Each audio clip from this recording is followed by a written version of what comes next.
Hello friends, स्वागत है आप सबका मेरे यूट्यूब चैनल जीके की पाठशाला में। तो दोस्तों, आज फिर से देखेंगे जीके के कुछ नए सवाल और उनके जवाब।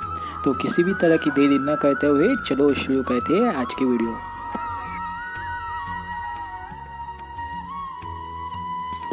तो आज का पहला सवाल है, भारत का केंद्रीय बैंक कौन सा है? और इस सवाल का जवाब है भारतीय रिजर्व बैंक। दोस्तों, भारतीय रिजर्व बैंक भारत का केंद्रीय बैंक है। यह भारत के सभी बैंकों का संचालक है। रिजर्व बैंक भारत की अर्थव्यवस्था को नियंत्रित करता है।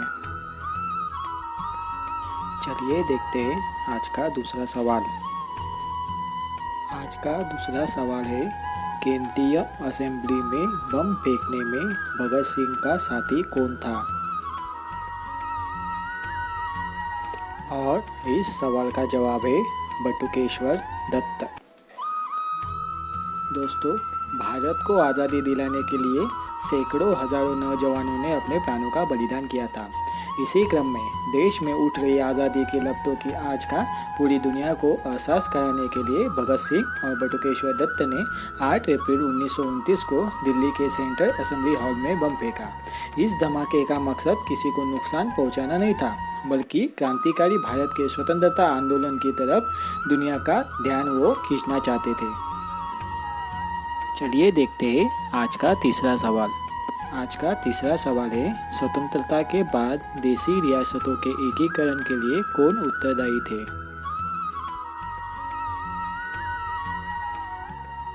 और इस सवाल का जवाब है सरदार वल्लभ भाई पटेल।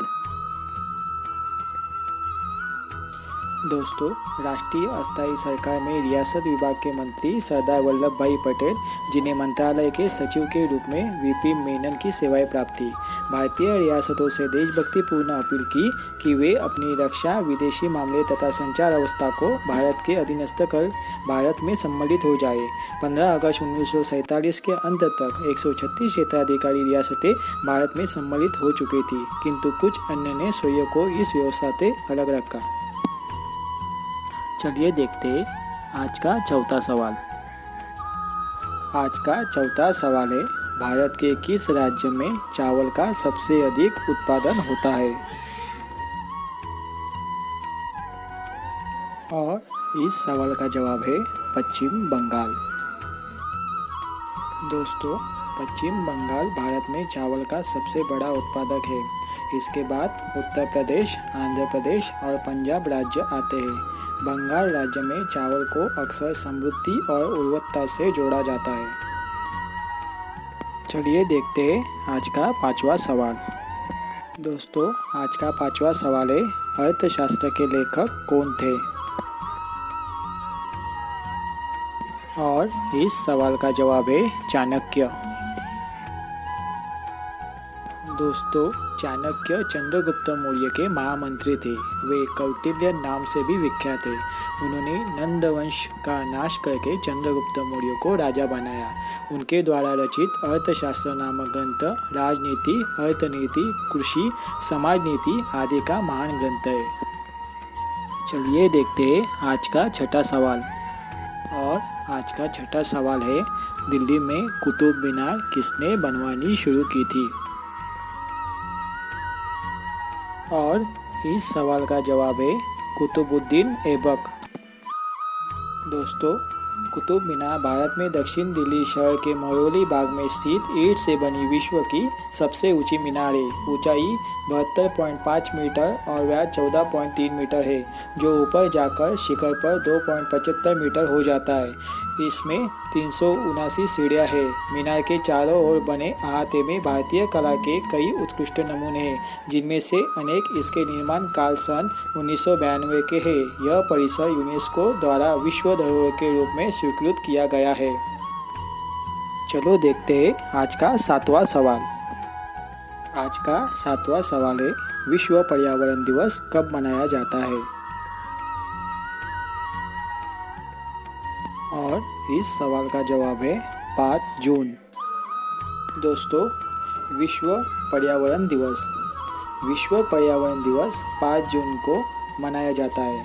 विश्व पर्यावरण दिवस को मनाए जाने के पीछे उद्देश्य है पर्यावरण के प्रति लोगों में जागरूकता फैलाना। पहली बार संयुक्त राष्ट्र संघ द्वारा सन 1972 में विश्व पर्यावरण दिवस मनाया गया था।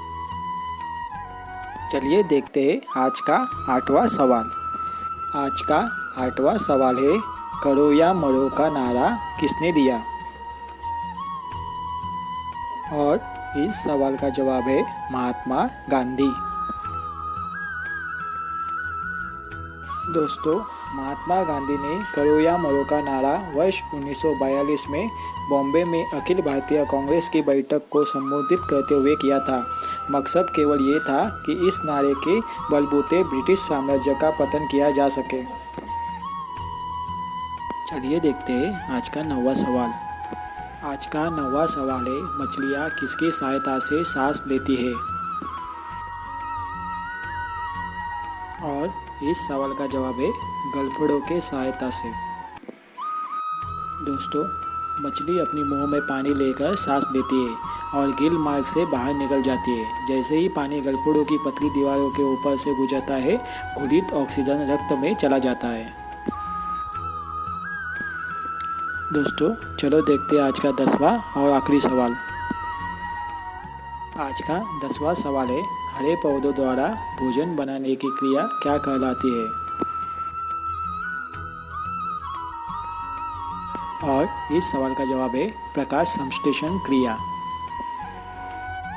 दोस्तों, हरे पौधों में होने वाली प्रकाश संश्लेषण की क्रिया पौधे एवं अन्य जीवित प्राणियों के लिए एक बहुत ही महत्वपूर्ण क्रिया है। इस क्रिया में पौधे सूर्य के प्रकाशीय ऊर्जा को रासायनिक ऊर्जा में परिवर्तित कर देते हैं तथा CO2, पानी जैसे साधारण पदार्थों से जटिल कार्बन यौगिक कार्बोहाइड्रेट्स बन जाते हैं।